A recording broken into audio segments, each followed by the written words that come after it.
Good morning प्यारे बच्चों। 11th class में बायोलॉजी में हमारा लेसन नंबर 5th चल रहा है और इस लेसन में हम जड़ की रूपांतरण और जड़ की संरचना पढ़ चुके हैं। लेसन जो हमारा है पुष्पी पादपों की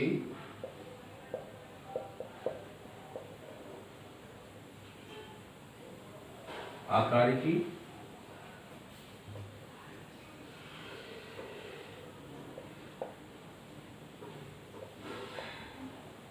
पांचवा लेसन। इस लेसन में आज हम पढ़ेंगे मूल यानी जड़ के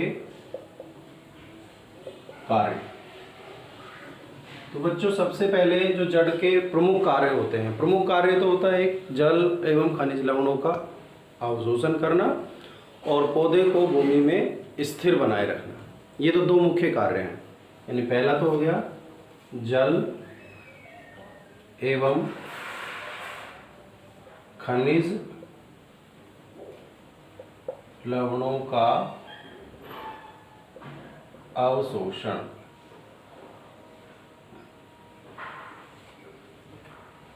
ठीक है। और दूसरा हो गया, यानी इसको हम शॉर्ट में लिखना चाहें तो पहला तो लिख सकते हैं अवशोषण और दूसरा है स्थिरता, पौधे को भूमि में स्थिर बनाए रखना। तो जड़ें जल एवं खनिज लवणों का अवशोषण करती है, पौधे को भूमि में स्थिर बनाए रखती है। इसके अलावा हमने जितने भी इसके रूपांतरण लिखे हैं वो भी इसके कार्य हो जाते हैं। जैसे हमने लिखा है कि जड़ें जो हैं वो भोज्य पदार्थों का संचय करती हैं, संचय भोज्य पदार्थों का संचय, जिसमें जड़ें भोजन संचित करके फूल जाती हैं। इसके अलावा कुछ पौधों की जो जड़ें हैं वो श्वसन का कार्य करती हैं। जैसे कि श्वसन मूल में हमने देखा कि जड़ें भूमि से बाहर आकर वो श्वसन करने लगती हैं। कुछ पौधों की जड़ें हमने देखा कि नाइट्रोजन स्थिरीकरण का कार्य भी करती हैं।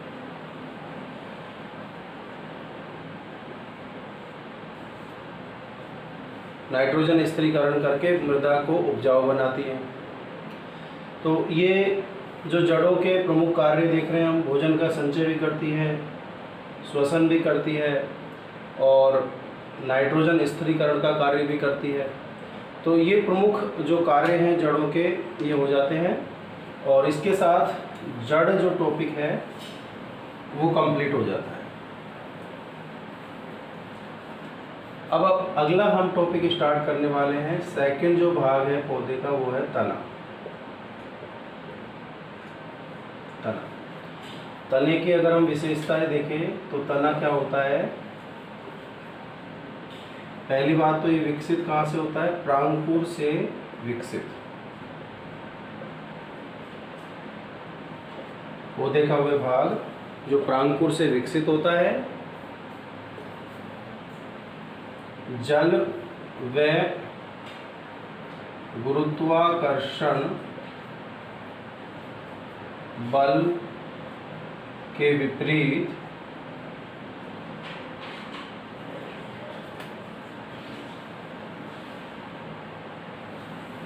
प्रकाश की ओर वृद्धि करता है। यानी जल और गुरुत्वाकर्षण बल तो नीचे लगता है और तना ऊपर की तरफ वृद्धि करता है, प्रकाश की ओर वृद्धि करता है। यानी हम कह सकते हैं कि तना ऋणात्मक जलानुवर्ती होता है ऋणात्मक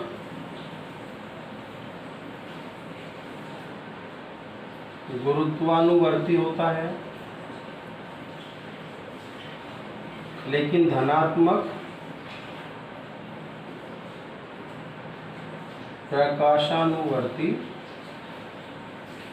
होता है, क्योंकि प्रकाश की ओर वृद्धि करता है। इसके अलावा हम देखें तो जो तना है इस पर पार्व एवं पार्वसंधियां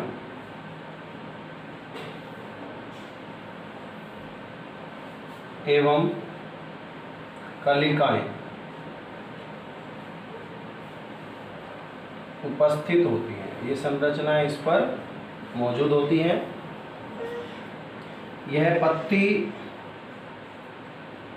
शाखाओं, पुष्प, फल आदि को अपने ऊपर धारण करता है। यानी इन संरचनाओं को जो तना है वो अपने ऊपर धारण करता है। और हम कह सकते हैं कि पौधे को एक ऐसा एक आधार प्रदान करता है जिस पर पौधे के सभी भाग लगे होते हैं। तो बच्चों, ये तने के प्रमुख भाग होते हैं कि तना प्रांकुर से विकसित होता है, जल व गुरुत्वाकर्षण बल के विपरीत प्रकाश की ओर वृद्धि करता है, धनात्मक जलानुवर्ती होता है, ऋणात्मक गुरुत्वानुवर्ती, धनात्मक प्रकाशानुवर्ती, पार्वसंधियां एवं कलिकाएं उपस्थित होती हैं, पत्तियां, पुष्प, फल, शाखाएं, ये सारी संरचनाएं जो हैं ये तने पर लगी होती हैं। तना इन सबको धारण करता है। बच्चों, तने में ही अब अपन बात कर लेते हैं इसके रूपांतरण की, यानी कि तने के रूपांतरण। तो जो तने के रूपांतरण हैं उनको हम इस तरह से कैटेगरी में बांट सकते हैं। सबसे पहला हम लिखते हैं भूमिगत रूपांतरण।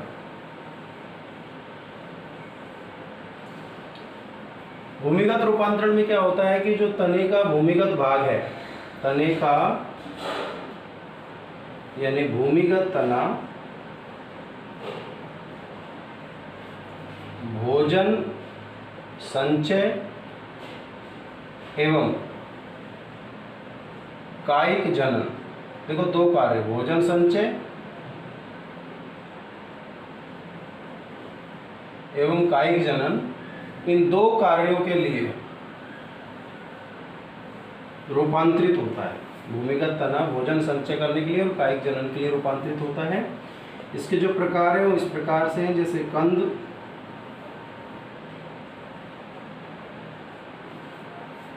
दूसरा हो जाता है प्रकंद, तीसरा हो जाता है घनकंद और चौथा हो जाता है शल्ककंद।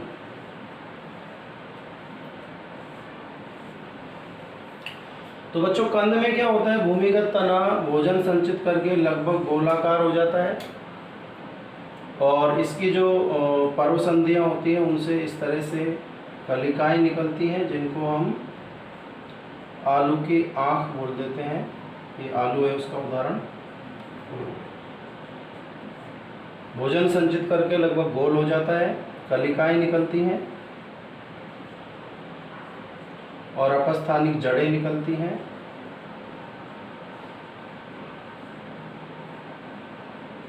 भोजन संचित कर रहा है और अगर ये कलिका को हम दूसरी जगह जमीन में लगा दें मिट्टी में तो नया पौधा भी बन सकता है। इसी प्रकार प्रकंद में हम देखें तो इसका उदाहरण होता है अदरक। इसमें जो भूमिगत तना है वो इस तरह से क्षैतिज दिशा में वृद्धि करता है, क्षैतिज दिशा में कलिकाएं निकलती हैं, भोजन संचित किया है इसने, कलिकाएं निकली हैं, जड़ें निकलती हैं, नया पौधा बना सकती हैं। घनकंद का जो उदाहरण है बच्चों वो है अरबी। इसमें भूमिगत तना जो है वो ऊर्ध्वाधर दिशा में वृद्धि करता है ऊपर की तरफ पर्व संधियों से कलिकाएं व जड़ें निकलती हैं जो नया पौधा बना सकती है वृद्धि करके। भोजन संचित करता है ये भी, और कायिक जनन के द्वारा नया पौधा भी बना सकता है। चौथा जो शल्ककंद है, इसका उदाहरण है प्याज। इसमें जो तना है वो चपटा होता है बिल्कुल, इसको बिंब कहते हैं। इस पर ऊपर की तरफ तो लगे होते हैं शल्क पत्र और नीचे जड़ें, बीच में एक अक्षस्थ कलिका है। ये ही वृद्धि करके नया पादप बनाती है, और ये जो संरचना है इसको हम बोलते हैं शल्ककंद। उदाहरण है प्याज। तो ये भूमिगत रूपांतरण है तने के, कि किस प्रकार से तना रूपांतरित होकर नए पौधे का निर्माण करेगा या भोजन संचय करेगा। इसके आगे के जो रूपांतरण है वो अपन अगले वीडियो में देखेंगे। अपन इन वीडियो को लगातार देखें, इनके नोट्स बनाएं। नोट्स आपको PDF के रूप में भेज दिए जाएंगे या भेज दिए गए होंगे। तो अपने नोट्स प्रिपेयर रखें और पढ़ते रहें, घर में रहें, सुरक्षित रहें।